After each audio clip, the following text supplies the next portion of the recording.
Tonight marks the first day of Hanukkah. It's a holiday traditionally celebrated in the Jewish community, lasting for 8 consecutive days. And this morning we have Rabbi Avraham Mintz in studio to talk more about Hanukkah and its customs. Thank you so much for coming in. Thank you for having me. It's great to be here. Happy Hanukkah. Happy Hanukkah, and happy Hanukkah, Colorado. Yeah, so if anyone doesn't really know about the history of Hanukkah, talk us through what it's all about.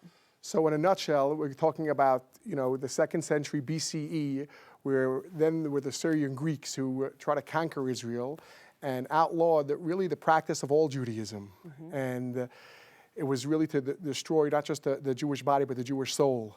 And the small group of people, military weak but spiritually strong, known as the Maccabees, came together and they said, no, even though rationally we stand no chance, we're going to do what it takes to keep the flame of Torah, of Judaism alive. Mm-hmm. And the Maccabees, led by Judah the Maccabee, they went and they did whatever they can, and miracle of miracles, here we are, over 2,000 years later, celebrating this beautiful miracle of light over darkness, of goodness and kindness over evil. And that's kind of where the menorah comes in. So talk about the menorah and the candles with the traditions there. So what happened was, in addition, there was 2 miracles, really. The miracle of the military victory, and then they came back to the temple, and the temple was desecrated. It was nearly destroyed, and they cleaned it up, they rededicated it, and they wanted to light the menorah, which was a highlight in the temple.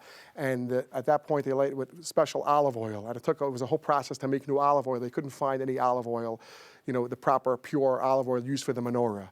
And after looking and searching, they found one small jug, enough for one night.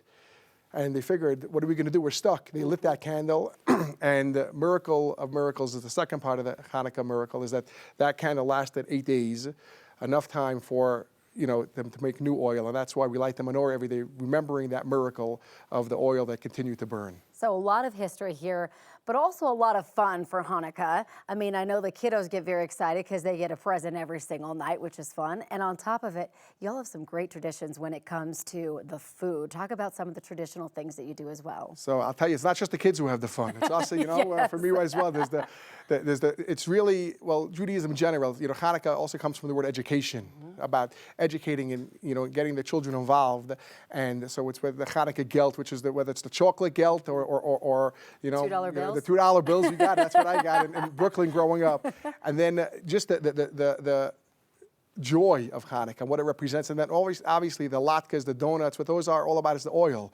Mm-hmm. I tell you right now, you heard it from a rabbi. It's calorie-free on Hanukkah. Yes, that's you eat right. on Hanukkah, no calories, only blessings. Calories don't count. That's it, just for Hanukkah. And the Menashevitz, does it come out? What? So the Menashevitz, not necessarily, okay. Because we're always ready for a l'chaim. So a good l'chaim, we can always say, and especially we need more life now, we need more blessing now, but it's primarily, the custom with the oil, so oily foods, sufganiyot, which is the donuts, or mm-hmm. jelly donuts, and then latkes, which are the potato pancakes, is what's most common. Never thought about any of that. That's it. I do want to ask you a little bit about anti-Semitism and the rise in it, especially the war that's going on right now. I mean, this has been a thing for a long time, but also we've seen an increase lately. How is the Jewish community feeling right now?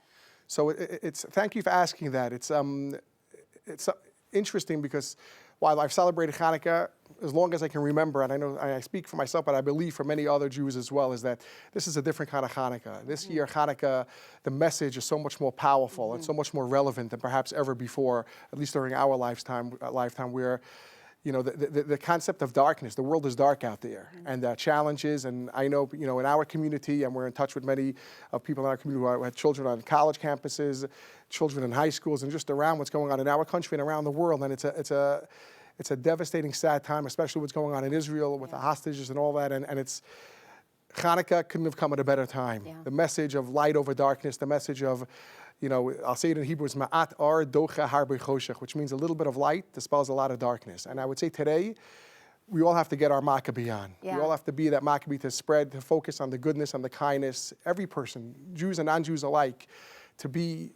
take the message of the menorah. And even though you look out in the world and you say, how can, look what's going on, look at the darkness, the pain, the suffering, but then you look at the menorah says, add one light, add one good deed, and the next night there'll be another one, and another one, and another, and together we can change this world, a world for good. Yeah. Last question, where can people learn more information about Hanukkah? So if you go to our website, chabad.org/Hanukkah, is one place, and then that's you can find all the Chabad.org is our all our events. We have wonderful events going around throughout Colorado, menorah lighting, celebrations, and everyone's invited. We love to celebrate and celebrate only good times to come very soon. Wonderful. Rabbi, thank you so much for coming in, and happy Hanukkah. Happy Hanukkah. It's great to have.